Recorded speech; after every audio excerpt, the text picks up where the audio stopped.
Kung gusto mong kumita ng malaki dito, I suggest huwag ka mag-single head. Bakit? Ang laki ng perang pwedeng maiwala sa'yo pagdating ng oras. Bakit? Ito na example.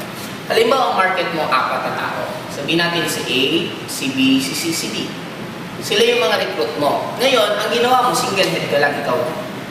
Ngayon, kung re-recruitin mo si A, si B, si C, D, paano mo? Since binary tayo, left, right lang. Dito mo ilalagay si A, dyan mo ilalagay si B. Ngayon, si C and D, saan mo siya ilalagay? Dito, dito. Ngayon, magkano ang kikitain mo? 4 na 500. Kikita kang 500 pesos dito, additional 500. Kikita ka ulit ng 500, and additional 500. In short, direct referral pa lang, kumita ka na ng 2,000 pesos.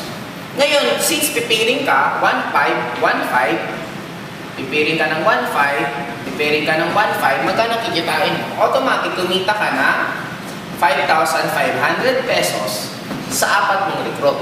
Pero imagine yung pag 3 headers ka. Sabihin natin, ikaw to. Ikaw yan. Ikaw din yan. Okay, si U2, si 3. Ngayon, yung recruit mong 4, saan mo ilalagay? Dito mo ilalagay si A, dyan mo ilalagay si B, dyan mo ilalagay si C, si D. In short, ang maganda dito, mas nahiwalay mo. Magkano kikitain mo? 1, 2, 3, 4, 5, 6. 4 ay 6 na direct referral. In short, kumita ka ng 3,000 direct referral pa lang. Eh, di ba ikaw to si Y3?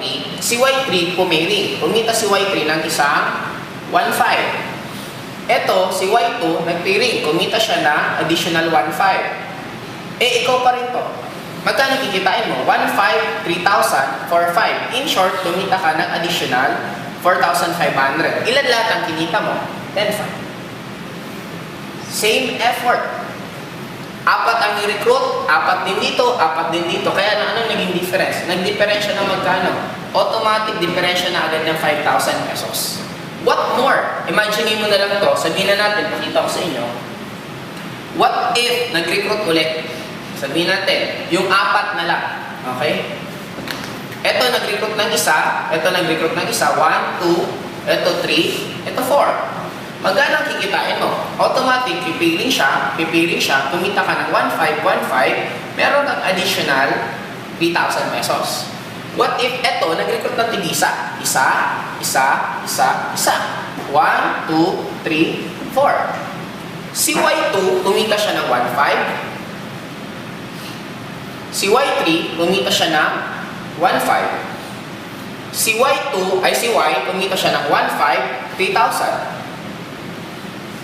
Automatic, ang total mong kinita, 6,000. Magkano lang difference? 3,000. Kaya kung lumaki pa ito nung lumaki, dati na tayo, mas lalong malaki yung mawawala sa yung income. Kaya kung ang plano mo dito naman, karirin talaga to, in short, gusto mo talagang kumita dito ng malaki at tatrabahoin mo, suggest 3 to 7 heads, yun ang gawin mo.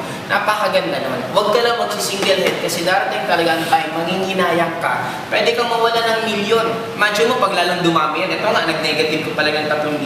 What if 10 dyan, that is already 30,000. Kaya I suggest, ito ang gawin mo kung gusto mo kumita dito ng malaki.